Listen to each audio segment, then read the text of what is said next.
Now, Abbott's success stands in direct contrast to the failures of the Biden administration, and it is why so many Americans are flocking to states like Texas and Florida from these failed blue states with draconian measures. It's also why Abbott is up by a whopping 15 points over Robert Francis Beto O'Rourke, who apparently is eager to lose yet another election. Here for reaction, Texas Governor Abbott. All right, you're up 15 points. I don't see this as a race. And I'll tell you, one of the reasons, though, I would give, Governor, is you've done a great job. And reason number two is when Beto ran the first time, he was kind of an unknown. Now we know how radical he is. The people of Texas know. You agree with that assessment? Well, listen, Sean, one of the things driving the polls is that the most important issue in the state of Texas is the border security. And as your audience will remember, Beto was far to the left of Joe Biden on open border policies. And he is falling he being Beto O'Rourke, is falling way behind on the border. He wants to do nothing to secure the border. He wants people to be coming across illegally, just like Joe Biden has been in favor of people coming across illegally. Texans want a governor who's going to step up and secure our border. That's one of the reasons why they support me. But, Sean, I got to tell you something else. If you dig into that poll, some very interesting findings, such as I'm supported by women overwhelmingly over Beto, by Hispanics more than Beto. But there was another very interesting finding in there, and that is more people thought that Beto was dishonest than they thought he was honest. The poll also showed that Joe Biden has something like a 32% favorability rating and a 64% unfavorability rating. People do not like the Biden administration in the state of Texas, and they view Beto O'Rourke through that very same lens. Yeah, you know, it's important. I'm glad you're standing up against vaccine mandates. The people of Texas can decide for themselves.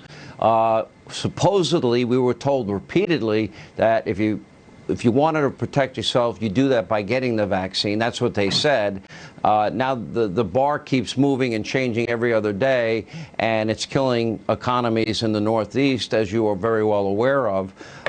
So you've taken a strong stand here. You've also taken a strong stand on illegal immigrants. Oh, you're talking about the vaccine mandate? 100%. We have the right to sue. That's exactly why we're winning, because, listen, the federal government doesn't have the authority to issue mandates like this.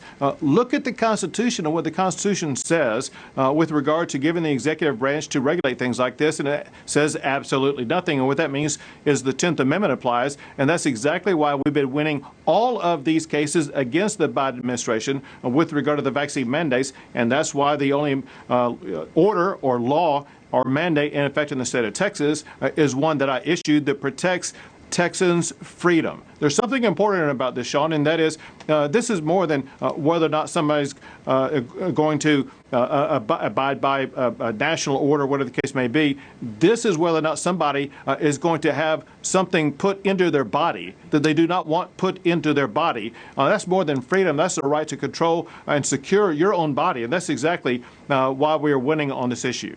You know, the federal government hasn't mentioned, Joe Biden only mentioned once during his vaccine mandate speech about monoclonal antibodies. And then he started, even though we don't have a shortage of them, rationing them to red states. Have you had that problem?